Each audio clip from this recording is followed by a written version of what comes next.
and then get in close.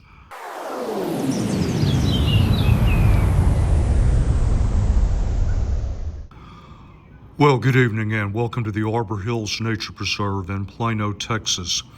Tonight's exercise is a field test of the NITECORE Tini3 keychain light. And I have to apologize to a number of regular viewers who requested this field test from the minute the product was announced, and I just dropped the ball. I ran into a large number of distractions over the last couple of months, but that's no excuse. I forgot to reach out to NITECORE and even ask for a demo. So I just went on Amazon, paid for it out of pocket, got it here in a couple days, and here we are. Also ensures that I got this way cool search and rescue orange. Now, that is tiny. This is my current keychain, and what I have on the end of that keychain is extremely old. This is a Phoenix EO3R V2. Like I say, very old, pretty much obsoleted light. I used to think that this was a small keychain light. Well, not anymore. Now, I know most people are here to see the field test. I'm not going to really spend much time going on and on about features and UI. You've probably been to the website. You know all about that. Just in case somebody is coming in completely cold, pretty simple. Power button, on off, mode button, clicks run the cycle, ultra low, low, medium, high, press and hold for momentary turbo. This is not the light you would want to use for long sustained turbo operation. You have the very cool OLED display. Even my old eyes can see it. The UI works exactly as documented. However, with this OLED display, just in case you're not familiar with, say, the NITECORE EDC series, the one thing I will point out is if you've been using this on a single level, let's say mid or medium, for a reasonable amount of time, this OLED display will be off. Now, we've said that single clicks of this mode button advance you through the cycle. However, if this display is off, that first click is going to cause it to come on, and then you can click up to the next level. So if you already know what level you're in, you just very quickly want to go to the next level in the cycle.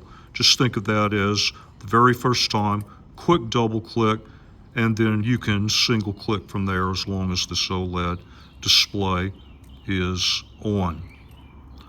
All right then, enough of me, enough of the blah, blah, blah. That's not what you're here for.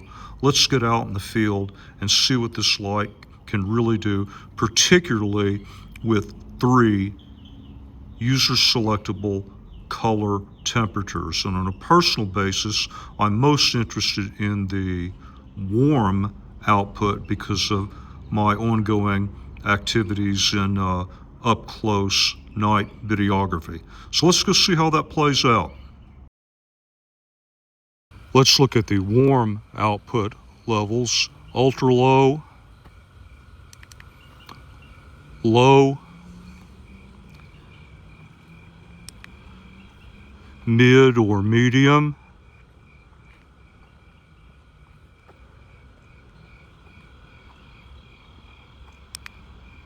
high, and I'm getting about 15 to 18 yards to that path opening right in front of me. Then press and hold for turbo.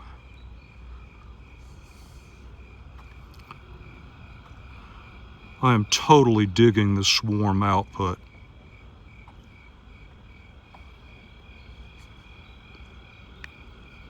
Let back off. Cool white output levels starting at ultra low. This is your moonlight. I think that's in line with what most people would expect for a moonlight. low, mid or medium,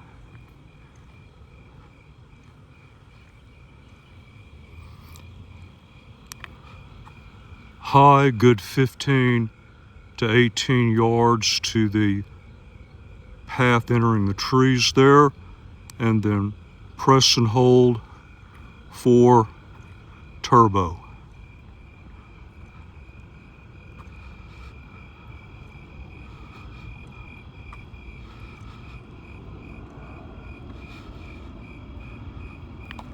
Let off, back to where we were.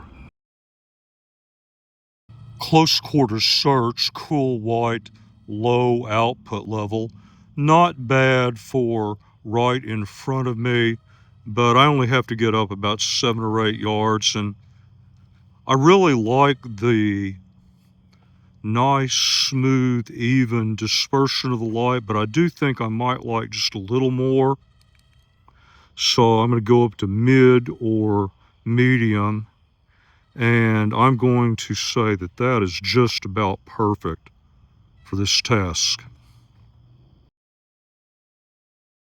So path following, cool white. This is the medium output level, which I figured I would be totally dissing this, but quite honestly, in an emergency context, it gets the job done. Now, downrange, what was that commercial? There's hertz and there's not exactly. Yeah, forget it. I go up into high, at least if I saw some eye shine, I could get a little bit better idea. I can certainly see where the path now winds to the left and goes through those trees. But if you're relying on this light or anything similar for path following for an extended period of time, probably have the wrong light in your hands. But overall, this is better than I thought it would be.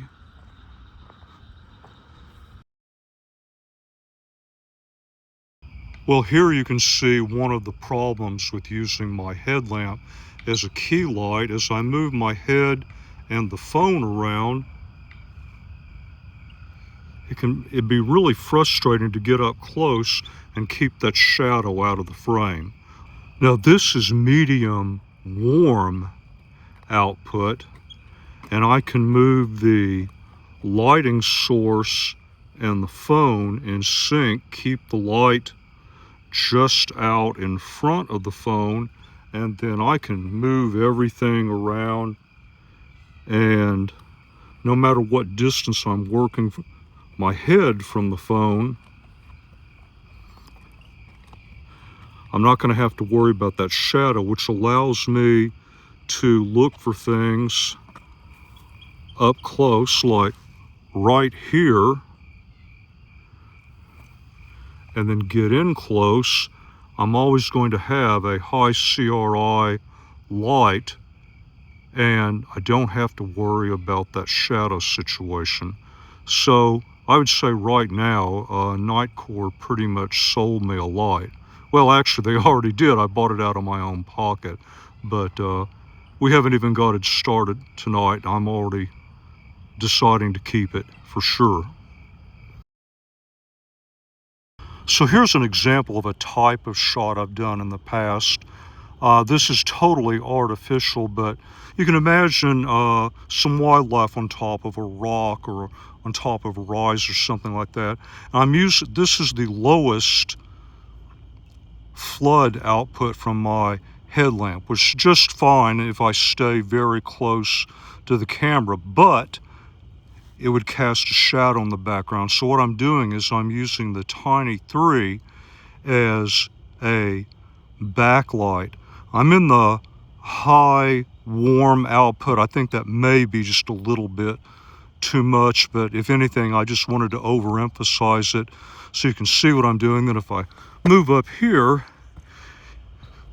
okay, there you can see how I'm using it as a backlight.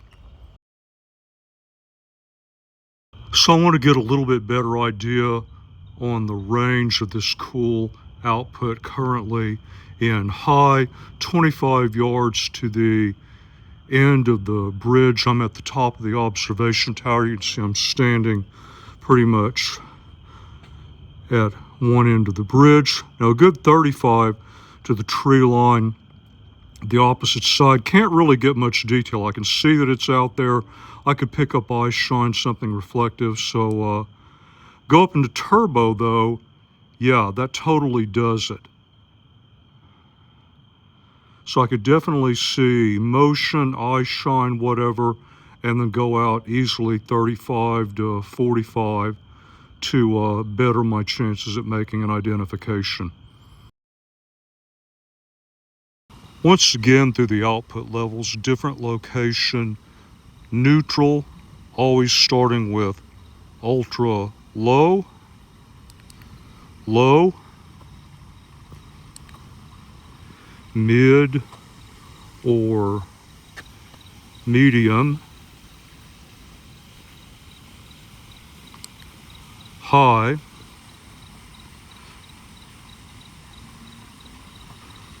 I really can't get any detail to the opposite edge at 55 plus yards.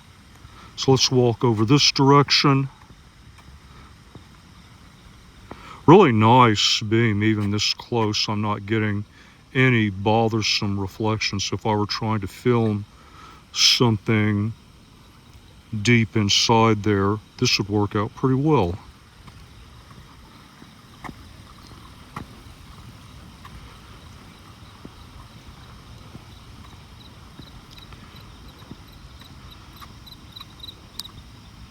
And there's the press and hold for turbo for a neutral light. That's pretty impressive.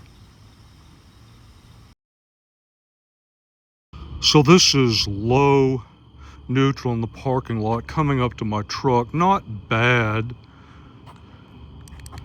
There's one up into mid or medium. For me, this is just right. I can look all around and underneath the truck and get good detail, but I thought I'd show you a parking lot example with all the other light that's involved in the scene.